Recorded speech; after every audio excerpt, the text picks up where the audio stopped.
Zoo time, is she a new time? The mammals are your favorite time. You buy water tonight.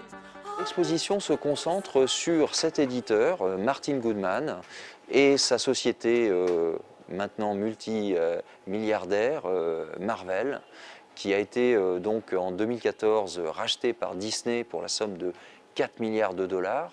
C'est une maison d'édition qui est née, on va dire, dans les années 30 et qui existe encore aujourd'hui et qui publiait au départ des romans de gare, ce qu'on appelait les pulps magazines, avant de se lancer dans le marché des comic books à la fin des années 30, suite au succès de Superman chez un concurrent. Son propriétaire a eu plusieurs sociétés qui étaient spécialisées dans des formats très différents, parce qu'il faisait aussi bien des fascicules de bande dessinée, mais il faisait des journaux pour hommes à la Playboy, il faisait des petits romans de poche et il faisait des magazines d'humour. Les comics américains sont à dominance de super-héros. Les super-héros ont des super-pouvoirs, alors ce thème date des années 30.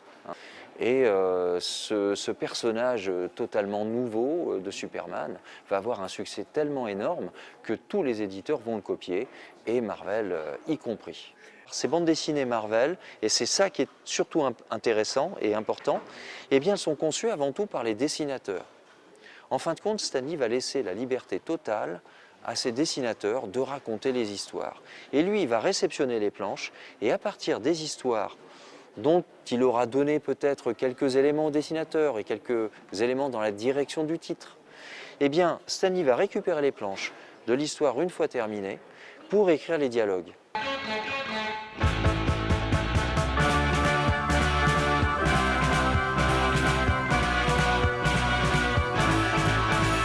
Ceux qui ont peut-être beaucoup de griefs contre cette bande dessinée-là, ce sont les communistes.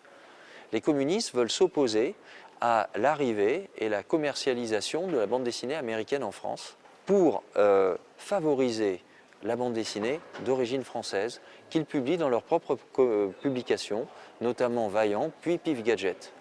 Donc c'est une concurrence qu'ils jugent dangereuse et donc ils vont faire tout ce qu'ils vont pouvoir pour l'empêcher de revenir en France. On a passé notre enfance ensemble à chasser ça ensemble, à Paris, à Angoulême, en Angleterre, voilà. Qu'est-ce que vous séduisez, vous, dans ces comics Le visuel, déjà, au départ. C'est vrai que c'était un visuel relativement dynamique sur ses couvertures, ce qui changeait un petit peu de ce qu'on avait l'habitude de voir, hein, des choses beaucoup plus esthétiques. Et les couleurs très éclatantes, donc forcément ça attirait le regard. Ces comics qui étaient pré-censurés, finalement, se retrouvent dans les fonds des bibliothèques. Oui, et puis se retrouvent adaptés au cinéma pour des productions de millions de dollars, premièrement, se retrouvent au marché de l'art. De nombreuses galeries qui faisaient précédemment de l'art contemporain ont basculé sur les planches de bande dessinée.